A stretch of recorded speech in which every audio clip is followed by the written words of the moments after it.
Guys, it's Sarah, and today is BookList Thursday. This is a video series I do with my friend Lindsay over at Lindsay's Little Library.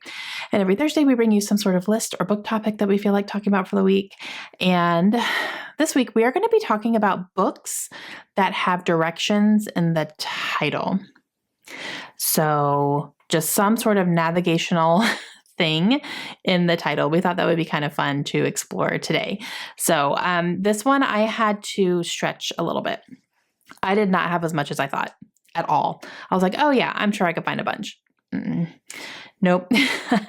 So some of these do have actual, it makes sense that they're directional, and some of them are definitely not directional in meaning in the title, but you can use them as directions. So we're just going to go with that. It's fine. Okay, the first one for me was very obvious, and that is North and South by John Jakes. This is a historical fiction Civil War story about two families who are friends, and but one is from the South and one is from the North, and this is literally during the Civil War.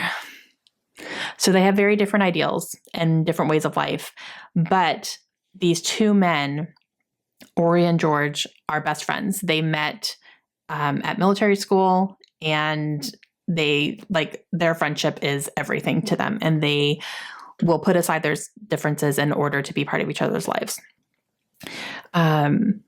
This book is so good. So this is what the 80s miniseries North and South is based off of as well, and I grew up watching that miniseries. I absolutely loved it, and and then I read this book. I think we were in Rhode Island for sure when I read this book. So recently, and I loved it. It felt just like the miniseries and made me want to watch it again, but it's great. This is the first book in a trilogy. And yeah, so North and South, directional, specific, actually directional. And this one is definitely a high recommend for me. I'll go with another very similar directional thing, but that is Widow of the South. And this is by Robert Hicks. This is a book that I have not read yet. It's on my TBR. And this one is another Civil War type situation, but we're following a woman who lives on I don't know if it's a plantation or just a house. I'm not sure about that exactly. But her husband, I believe, is a Confederate soldier, and he goes to war. I believe he passes, and she ends up being tasked with taking in a Northern soldier who needs help, who is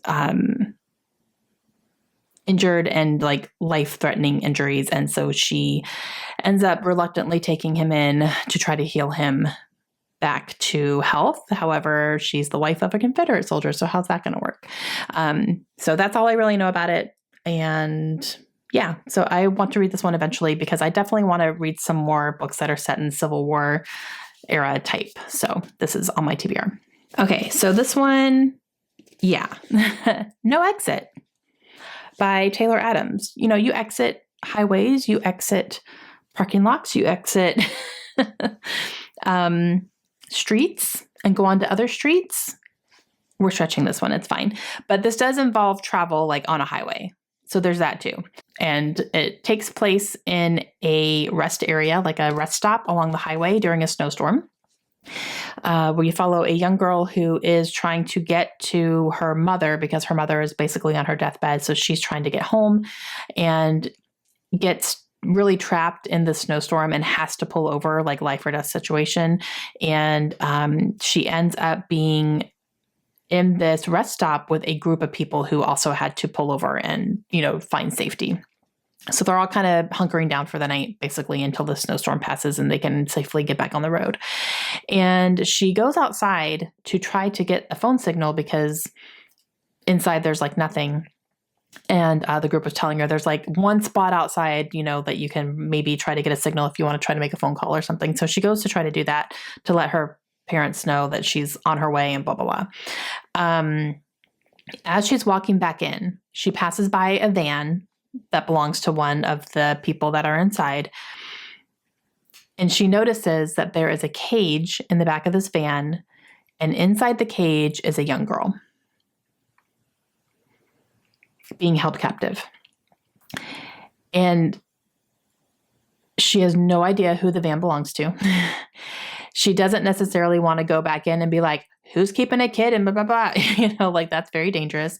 So she has to go back in, for her own safety. And it's trying to figure out whose van that is, who's the little girl, why is she being held captive? And it gets very, very scary. This book was so good. I loved this book. This is fast-paced. It's gruesome. I loved it. One of the best thrillers I've ever read. So this one's another high recommend for me if you can handle the gruesome stuff, for sure. But yeah, loved it. Another one that I loved is the Southern Book Club's Guide to Slaying Vampires. Southern, kind of directional. Sure, it'll work. I love this one as well. This one follows literally a Southern book club. And it's a group of women. They're just kind of living their suburban lives, whatever. And a new man moves into town, into the neighborhood.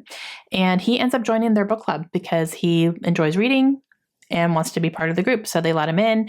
After a little bit, they start to realize that something's a little bit off about him. And they're not quite sure what, until some things that are happening around the neighborhood and some things that are happening with his behavior are leading these women to believe that maybe he's actually a vampire. And how do you go about making that accusation against somebody? So this one was great. It's definitely horror. There is body horror in here. There is a scene that was in the attic that I will never forget. So there's some body horror in here. So just fair warning on that. This one definitely gets bloody and gruesome as well, but I loved it. Loved. Okay. This one is definitely a stretch, you guys. Like, what she left behind. Left. You go left. You turn left. Google tells you to turn left. Like, it works, right? It's fine. This is by Ella Marie Wiseman. So this one follows a woman who is investigating some things that happened at an old insane asylum, and follow some things that happened back in the time period where she's finding some evidence of things. She's finding some artifacts. And so she's trying to piece some things together about what happened at this place. And you follow a woman in the past who was sent there against her will, and kind of what happened, and you're going back and forth between the timelines and all that stuff. So I really like her writing, and this is definitely one that I want to get to. I've heard really good things about it. Okay, so this one is a new one. This one came out last year, and then the second book is about to come out actually this month. So that is Map of Flames. This is part of the Forgotten Five series. This is by Lisa McMahon. This is a middle grade series. This is the same author who wrote The Unwanteds, which is a pretty popular middle grade series as well. And this is a different one. So like I said, this one came out last year, and then book 2 is about to come out this month. But I have not read this yet. I was just sent it along with book number 2, so I'm excited to get to it. But this one follows a group of superheroes who were actually labeled criminals, and they were sent to live on this isolated island to be away from the general public because they were charged with crimes. And you're following those people's kids now. Something happened to the superheroes. They're all kind of gone. And so their kids are left, and they are trying to figure some stuff out about their parents and what happened and why were they accused of these things, and were they actually guilty or not. And so these kids all have powers as well. And so you kind of follow them with that. So this sounds really interesting to me. Kind of sounds a little bit like Descendants, where they are, the kids of villains. So I kind of love that. But at some point, I would like to get to this middle grade book, but Map is in the title. Okay, last one.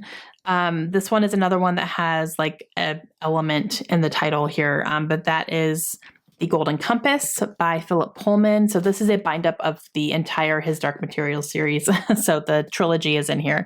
I have not read any of this yet, but it's a very, very popular miniseries that has been adapted multiple times. And I don't know much about it, except I know that there's animal companions in here that I believe that these kids end up using. It's been a little bit compared to Pokemon, like you fight with them and live with them, and like they are your companions. And I think our main character has a polar bear as her animal companion. So that's all I really know. I don't know anything about this, guys. I know it's magical, and I don't know anything else. And I know it's very popular. So eventually I will pick this up. I kind of want to go into it not really knowing much, so I can kind of be, surprised by some things. But yeah, this whole thing is sitting on my shelf. Okay, guys, that's really all I could find, which was really shocking to me that was it. But that's what it is. All right, so let me know down below if you've read any of these books. Of the ones that I haven't read, should I make any of them a priority? Let me know that. And make sure to check out Lindsay today. Hopefully she has some more options for you on some books with directions in the title. And we will see you guys again soon. Hope you have a great day. Bye.